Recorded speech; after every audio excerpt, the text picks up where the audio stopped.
Bonjour, je vous souhaite la bienvenue au coffre à outils RH pour mieux connecter, euh, un balado pour créer des ponts entre les employeurs et les employés, puis une façon de vulgariser les ressources humaines. Puis aujourd'hui, j'ai le bonheur d'accueillir Julie Weber, spécialiste en marque employeur.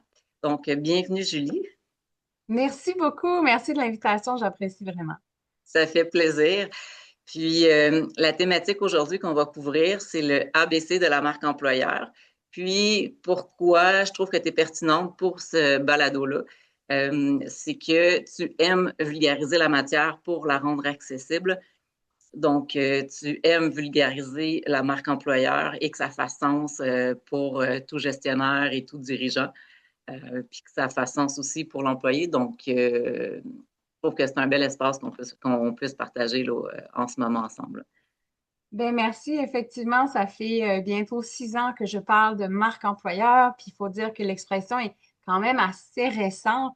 Il y a 10 ans, on parlait de culture d'entreprise. Donc, il y a des expressions avec le monde des RH qui évolue constamment, des expressions comme ça qui viennent, qui se créent au fil de l'évolution du marché.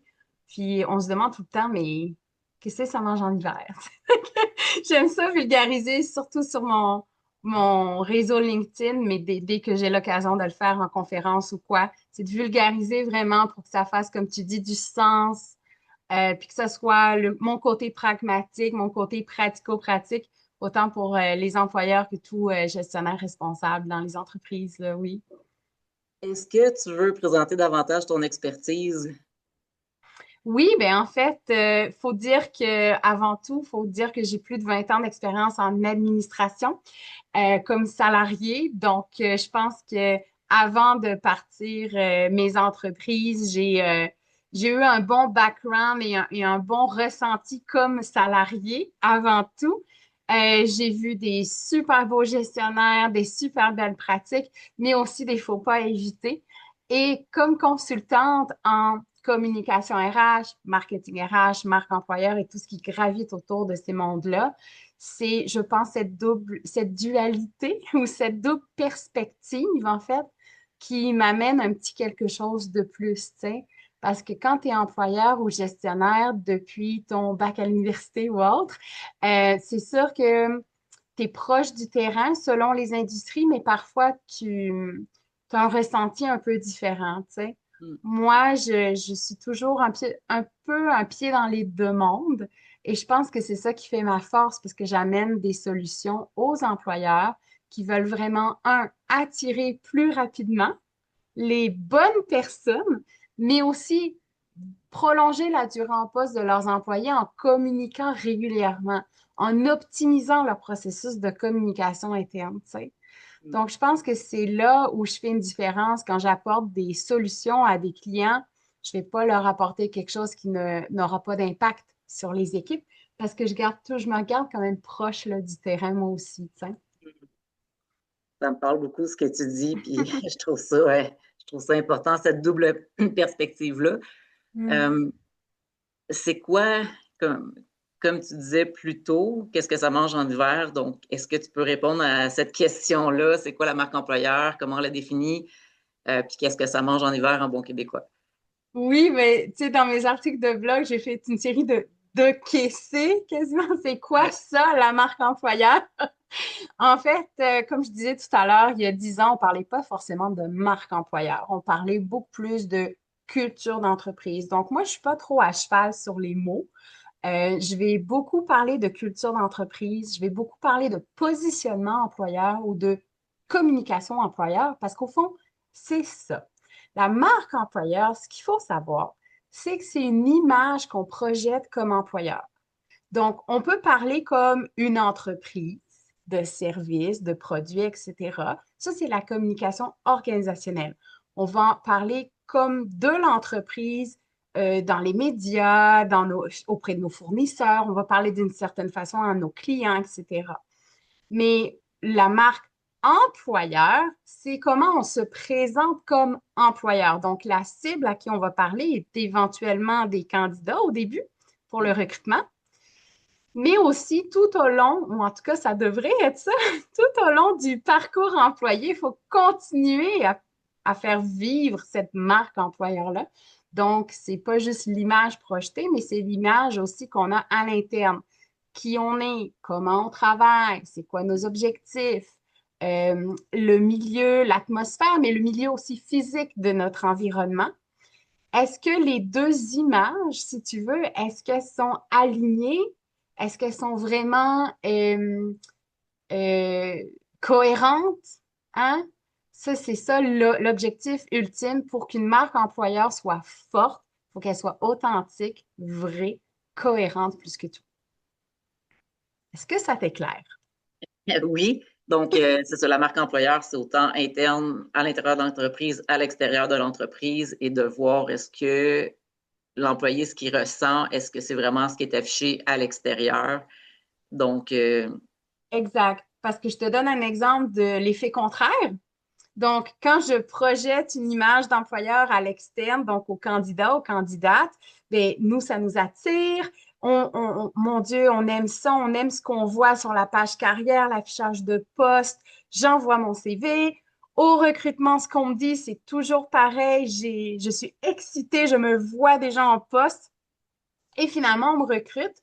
Et quand j'arrive sur place, je vois que sur le terrain, on m'a proposé une équipe forte sur l'amélioration continue, peu importe les valeurs organisationnelles que l'entreprise a voulu mettre de l'avant.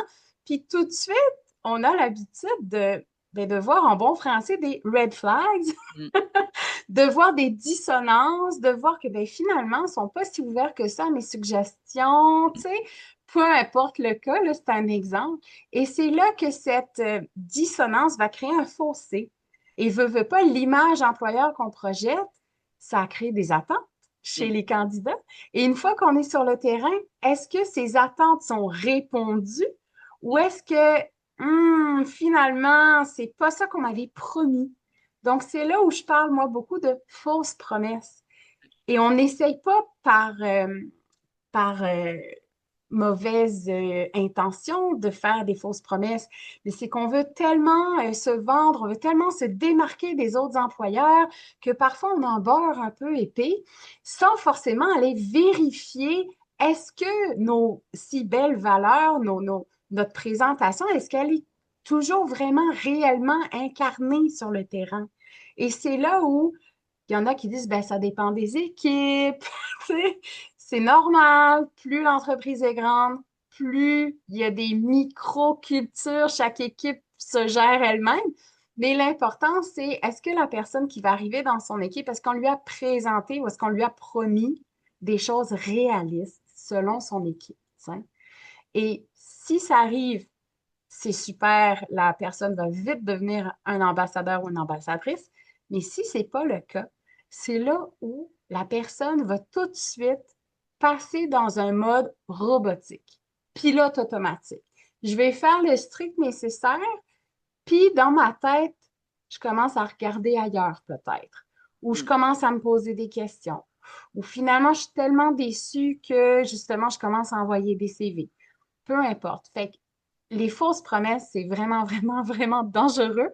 Puis, triste pour tout le monde. L'employeur a mis beaucoup d'argent en recrutement, beaucoup de temps aussi et des ressources pour accueillir la nouvelle personne, former la nouvelle personne qui finalement restera peut-être pas. Mm. Donc, c'est pour ça que j'insiste beaucoup sur, oui, avoir une marque employeur, mais une culture qui est réaliste, qui concorde avec ce qu'il y a sur le terrain, tu sais. Il y a des des avantages collatéraux puis des désavantages collatéraux aussi, là, dans le sens Mhm. que s'il y a un roulement de personnel qui est dû à cette dissonance-là, ben, les employés qui forment vont se sentir peut-être désabusés puis cyniques en voulant dire ça me donne quoi de former parce que la personne Absolument. de toute façon restera pas. Exact. Ça démoralise vraiment le moral interne. On sent que quand ça fait trois personnes en 7 mois, c'est pas normal. Donc, la prochaine qui va arriver, elle n'aura pas le même accueil. Les gens vont pas se donner autant parce que justement, ils croient pas que la personne va rester. Pourquoi elle, elle resterait, les trois autres sont partis? Tu sais, veut pas, l'humain pense, a tendance à penser tout de suite au négatif. Et la personne qui, elle, arrive et voit des dissonances, euh, ben, elle va vite tomber dans le mode je fais le strict nécessaire ou ce qu'on appelle les relations transactionnelles. Ouais. Et ça, dans la relation employeur-employé, on veut surtout pas ça. On veut essayer d'éviter ça au maximum, tant que Donc, possible. est-ce que tu peux résumer les bénéfices d'une bonne marque employeur, d'une bonne Mhm. cohérence ou les bénéfices ou désavantages, là? Oui, ben en fait, dès qu'on a un recrutement difficile, dès qu'on a un taux de roulement assez élevé, ou il manque tu sais, on a des chaises vides, comme on dit, qui restent vides assez longtemps, ou aussi l'engagement des employés. On voit qu'ils font le strict nécessaire, mais il ne faut pas, surtout pas leur en demander un peu plus. Euh, et dès qu'on a aussi en général un manque ou une dissonance au niveau de la communication, qu'on veut optimiser notre processus de communication, mais tout ça, c'est réglable avec une marque employeur cohérente. Donc ça, c'est si tu veux les mauvais côtés d'une marque employeur qui n'est pas encore si à coche. Puis quand on a une vraie bonne marque employeur forte, cohérente, authentique, bien là, ça vient chercher l'inverse. Donc, des recrutements plus faciles parce qu'en fait, on va déjà avoir des banques de candidatures, on va déjà attirer vers nous au lieu d'aller en chasse de tête, tu sais, en mode chasseur-recruteur. Et puis évidemment, on va avoir quelqu'un qui va rester en poste beaucoup plus longtemps si on communique comme il faut à l'interne. Et de toute évidence, donc un taux de roulement qui est beaucoup plus bas, une prolongation de la durée en poste, mais surtout des équipes réellement engagées. Puis c'est là que ça fait la différence pour l'atmosphère et tout ça. Ce que j'aurais le goût de dire pour compléter, c'est que avec la marque cohérente, euh, ça pourrait apporter aussi le goût aux employés plus anciens de transmettre leurs connaissances comme en formation, Mhm. puis d'avoir une bonne santé mentale des employés.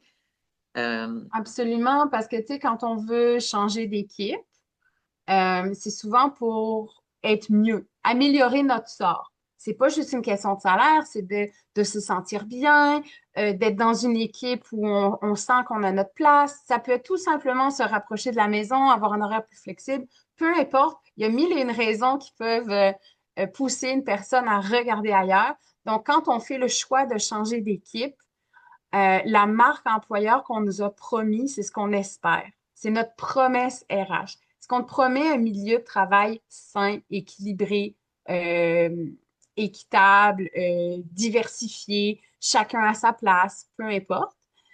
Puis quand elle arrive et qu'elle ressent ça, ben, tout de suite, selon la pyramide des besoins, qu'on n'ira pas là-dedans parce que ça pourrait être un autre sujet, mais ça vient répondre aux besoins humains de base et toutes les échelles. Donc, ça, c'est l'objectif ultime, en fait. C'est d'attirer les personnes qui vont rester en poste beaucoup plus longtemps, qui vont se sentir bien, puis qui vont redonner et participer activement au succès de l'entreprise, devenir des ambassadeurs et ambassadrices. Ça, c'est l'objectif ultime, ça. Ça devient un cercle virtueux à ce moment-là. Exact, exact. C'est vraiment ça.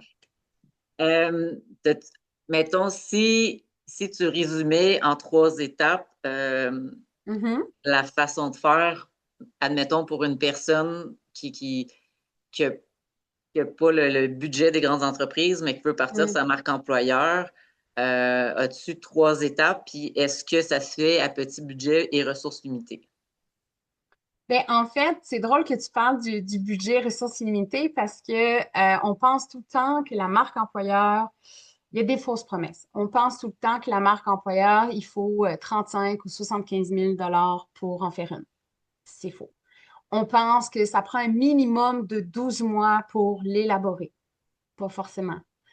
On pense aussi que c'est que pour les grandes entreprises. Ça a un peu été présenté au fil des ans comme l'élite.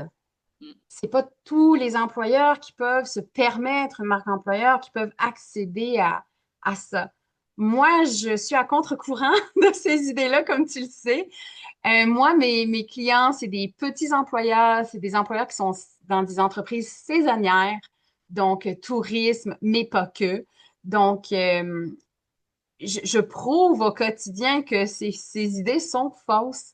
Et, euh, et Septembre Éditeur est venu me chercher pour faire le premier livre remarquable qui parle de la marque employeur et donc toutes les étapes. Et c'est pas un livre académique, c'est vraiment un livre pratico-pratique. C'est un guide, en fait.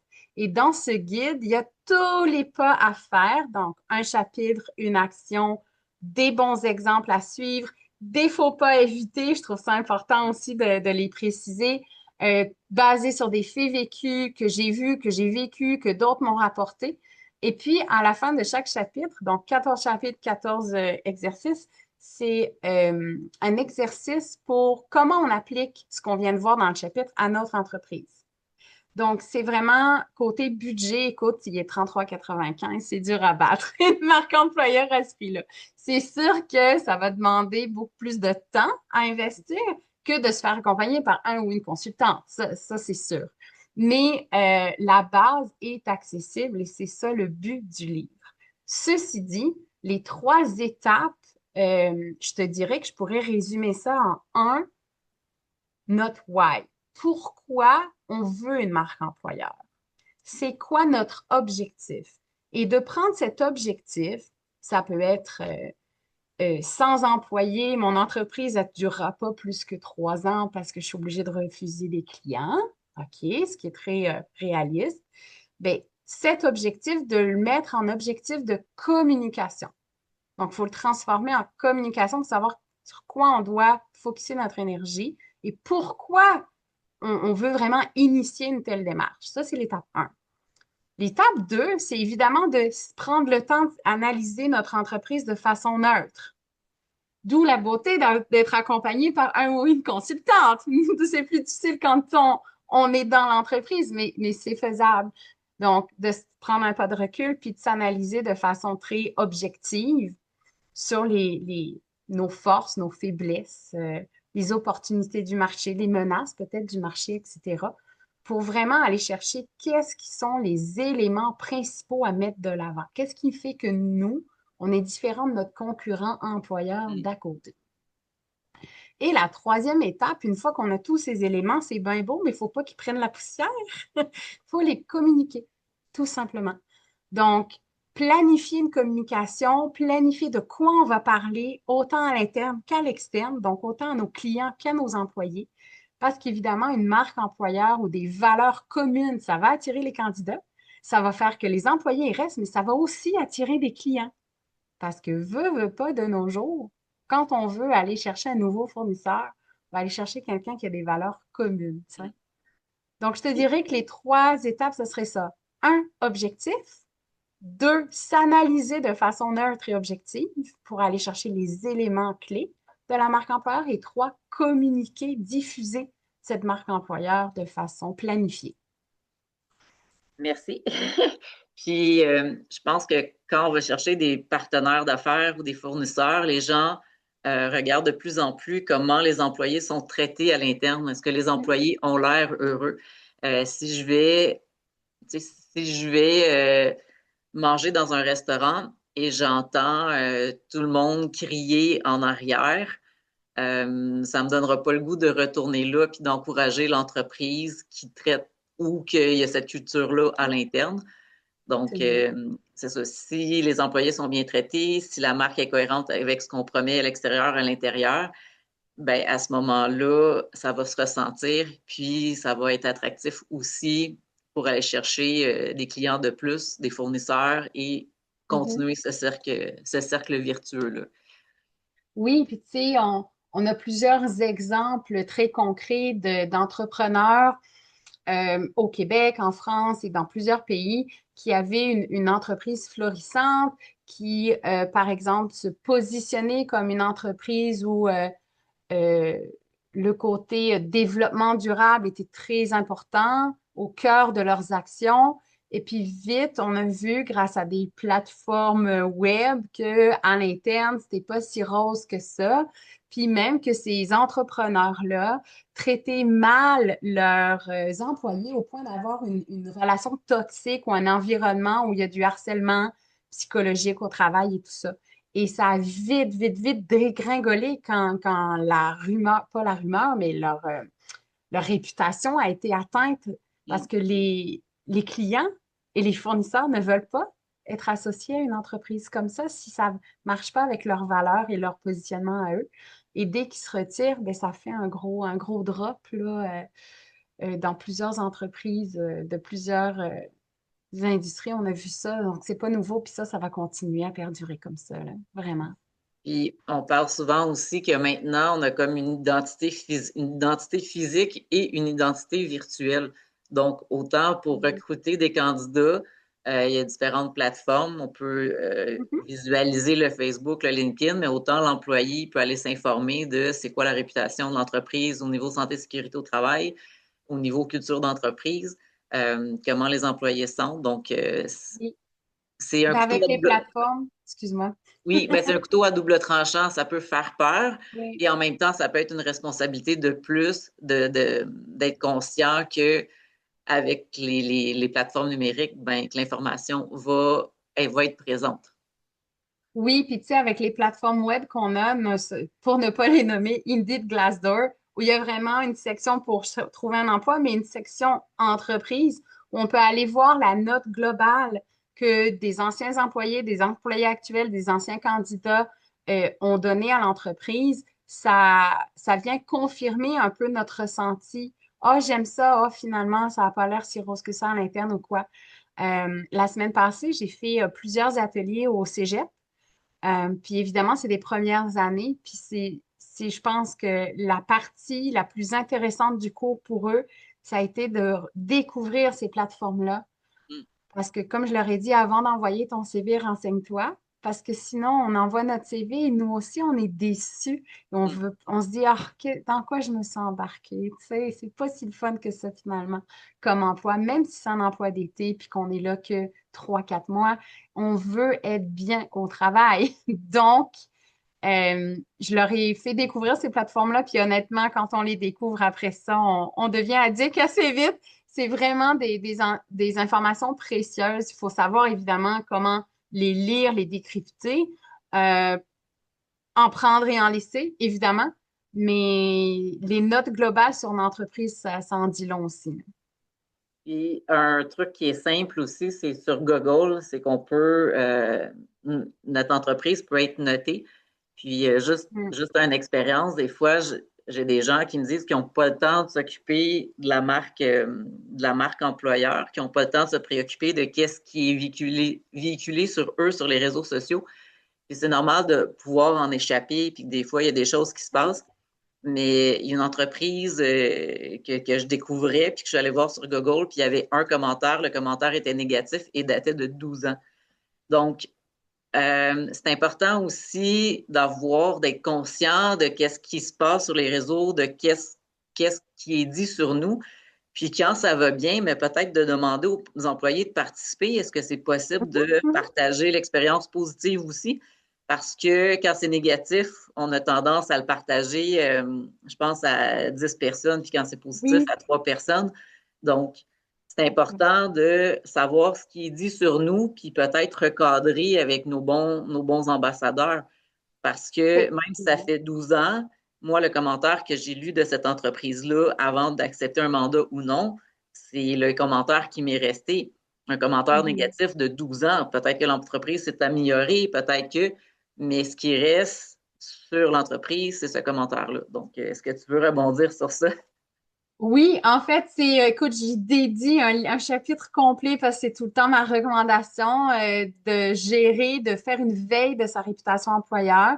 Ce qui est important de savoir, c'est que 80% des jeunes employés trouvent que c'est important, la marque employeur ou d'être en phase avec la culture et les valeurs de l'entreprise. Une personne sur deux choisit son employeur selon les valeurs. Fait que le fait de faire connaître les valeurs, c'est une chose, mais de les confirmer puis d'aller chercher la crédibilité. C'est même beau de dire je suis fin, je suis bonne, je suis fine, je suis capable, mais que d'autres le disent, ah, c'est pas la même chose. Fait que vraiment d'aller nourrir cette réputation employeur. Deux petits fun facts qui est important pour les employeurs. Un, l'objectif ultime devrait être d'atteindre 4 étoiles. Parce que c'est comme nous, quand on est sur notre fameux Amazon Prime ou autre, le réflexe qu'on a, c'est moi, en bas de 4 étoiles, je ne veux même pas voir le produit, je ne veux pas prendre le risque de me tromper, de prendre un produit qui va me décevoir, il va falloir que je retourne, etc. Dans la vie, au travail, retourner un job, ça se fait pas. L'impact de choisir d'avoir un mauvais recrutement ou nous, comme candidats, de choisir un mauvais employeur est énorme. Donc, 4 étoiles, c'est l'objectif à atteindre au maximum dans votre réputation employeur. Et deux choses aussi, c'est que les avis de plus de 3 mois, donc toi, tu parlais de 12 ans, ils ont moins d'impact de nos jours. Les gens font comme, ah, il y a tellement de choses qui peuvent changer en quelques mois que c'est pas de dire, ben, on en a des bons témoignages, puis on a 4,2, c'est excellent. Oui, mais si ça date de 12 ans, si ça date de 1 an, c'est plus assez récent. Est-ce que ça fait un peu anguille sous roche? Même chose quand on n'a pas aucun témoignage, aucune crédibilité, notoriété, etc. C'est la même chose. De nos jours, ça fait un doute. Comment ça, il n'y a personne qui commente? Est-ce que c'est parce qu'ils n'osent pas commenter? Est-ce que, tu sais, tout de suite, on part dans le négatif, mais c'est un peu ça, ça fait anguille sous roche. Fait que, ayez l'habitude de faire une veille, nourrir la réputation en ligne, essayez d'atteindre 4 étoiles et quand je dis nourrir, c'est de le nourrir régulièrement pour qu'au moins chaque 3 mois, il y ait quelques nouveaux témoignages, là. Ben merci, c'est des trucs qui sont concrets. Puis c'est quand même abordable là. Sur Google, ça coûte pas rien. Mhm. Sur Facebook, avoir sa page Facebook d'entreprise, ça coûte pas rien. Donc, il y a beaucoup de choses que l'entreprise, les gestionnaires peuvent mettre en place qui ne Mhm. coûtent pas rien. Donc, Même chose, Indeed et Glassdoor, c'est 100% gratuit. C'est vraiment pour les employeurs, pour que les candidats aillent voir. Fait que moi, je miserais, tant qu'à mettre du temps et de l'énergie, je miserais vraiment sur l'une des deux plateformes sur lesquelles on est. Énormément d'employeurs utilisent Indeed pour partager leurs offres d'emploi. Assurez-vous que votre page Indeed, votre réputation dans la section entreprise soit tout aussi bonne et cohérente avec ce que vous avez à l'intérieur. Et si jamais il y a des événements plus négatifs qui sont rapportés, prenez-les vraiment en bon français on board, prenez-les en considération, prenez-les à cœur, parce que le plus vite que vous pourrez régler ça, le plus vite que votre réputation va monter en étoile ou en point. puis si, si un candidat vous pose des questions Mhm. euh, sur les commentaires reçus, mais vous allez pouvoir à ce moment-là rebondir pour dire voici que le commentaire a été pris en compte, puis voici le plan d'action pour s'assurer qu'il y a une meilleure prise en charge puis que les employés soient bien. Mhm. Exact. Prendre les balles au bon, c'est important. Ça démontre que vous êtes euh, connaissant, vous savez qu'est-ce qu'on dit sur vous, donc vous êtes à l'affût, puis vous êtes sensible à l'expérience employée qui est importante évidemment pour avoir une marque employeur cohérente. Ça impacte l'expérience de l'employé. Donc ça, c'est aussi important de démontrer qu'on investit, que ça nous tient à cœur, qu'on investit temps, argent, ressources, etc. là. Oui. Puis là, tu nous as donné plusieurs trucs. Tu vas parler de ton livre un petit peu plus tôt, là. Mhm. Pour l'instant, le livre n'est pas. Est-ce que tu veux parler de sa sortie, comment il est accessible? Puis on va mettre dans le descriptif de l'épisode le lien pour l'acheter. Mais est-ce que Mhm. tu veux parler de sa date de sortie officielle? Oui, bien sûr. Donc, il faut savoir que le livre Remarquable sera dans toutes les librairies à partir du mercredi 8 octobre. Il est actuellement en pré-vente parce qu'aujourd'hui, on est un peu avant le 8 octobre. Et en fait, vous pouvez le commander sur le site web de l'éditeur en version numérique, e-book et en version papier. Vous pouvez aussi passer par moi si vous voulez une copie dédicacée au même prix. Donc, il n'y a vraiment pas de problème. Ça encourage aussi les auteurs à la source, évidemment. Donc, c'est un livre qui fait partie de la collection Les Pros. Septembre Éditeur a fait une collection Les Pros qui s'adresse aux employeurs, aux professionnels RH, professionnels de communication, gestionnaires. etc. Ou aussi les étudiants ou les consultants qui veulent en savoir plus sur certains domaines précis. Ils sont agréablement faits en couleur, même à l'intérieur. Donc, c'est super intéressant à lire. Ceux qui détestent la lecture vont adorer ces livres-là. Et vu que mon livre fait partie de la collection, il est lui aussi en couleur avec des exercices. Il est lui aussi, il donne en fait accès à un site exclusif où il y a du contenu extra.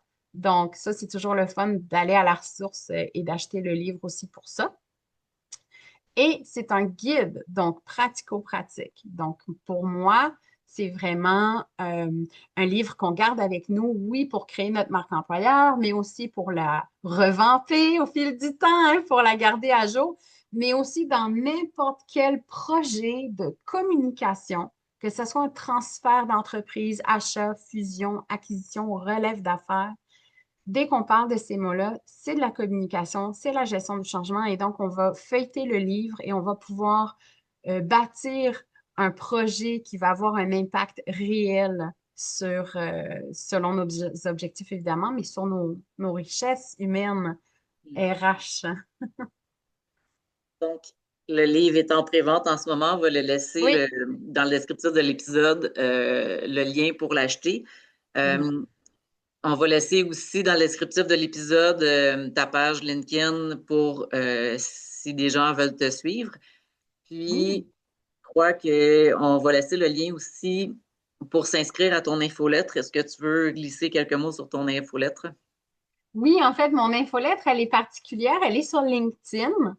Et j'écris comme je parle. Donc, l'infolettre, c'est pas comme mon site web. C'est vraiment, j'écris comme je parle. Je prends des études de cas, des bonnes pratiques, mais aussi des faux pas à éviter.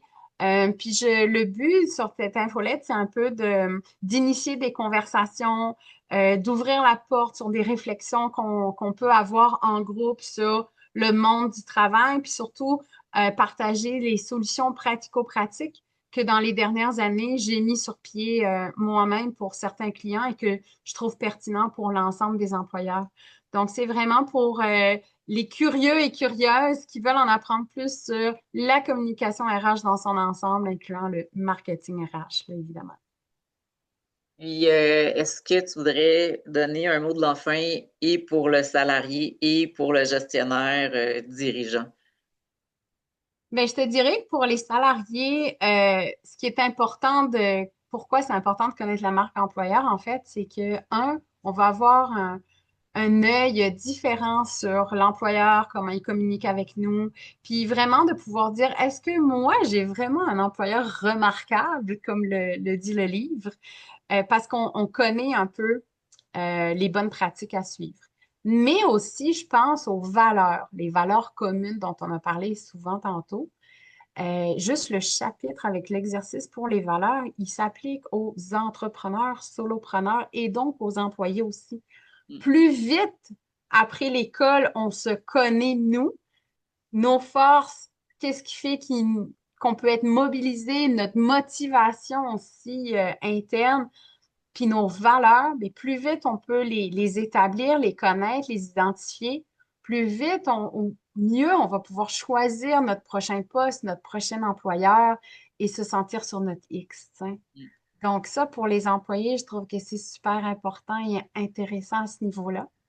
Puis pour les employeurs, mon message principal, c'est et ça sera toujours la marque employeur, la communication, c'est pas une dépense, c'est un investissement et c'est un investissement stratégique qui est beaucoup plus accessible que l'on pense. T'sais. Pas besoin d'avoir 500 employés, le budget d'une grande entreprise pour faire une réelle différence sur notre entreprise, ses objectifs, puis sa pérennité aussi dans le temps. Là, tu sais. Pour être cohérent, ben, c'est un travail de tous les instants entre ce qu'on projette puis qu'est-ce qu'on est. Puis ça peut s'appliquer aussi aux salariés. Donc, c'est ça, la cohérence se travaille à tout moment. Absolument. C'est vraiment une responsabilité partagée. Puis, mais c'est beaucoup plus simple et abordable que l'on pense. Du moins, dans ma façon de vulgariser les choses, c'est ce que j'essaie de faire transparaître là à tous. Mm. Merci beaucoup, Julie, pour ce moment. À toi. Puis au plaisir d'échanger à nouveau sous peu ou un autre tantôt. Oui, merci beaucoup. Puis s'il y a quoi que ce soit des questions, mettez-les en commentaire ou tu me les transféreras. Puis ça va me faire plaisir de continuer la conversation en privé. Avec plaisir. Merci. Merci. Bonne journée. Bonne journée.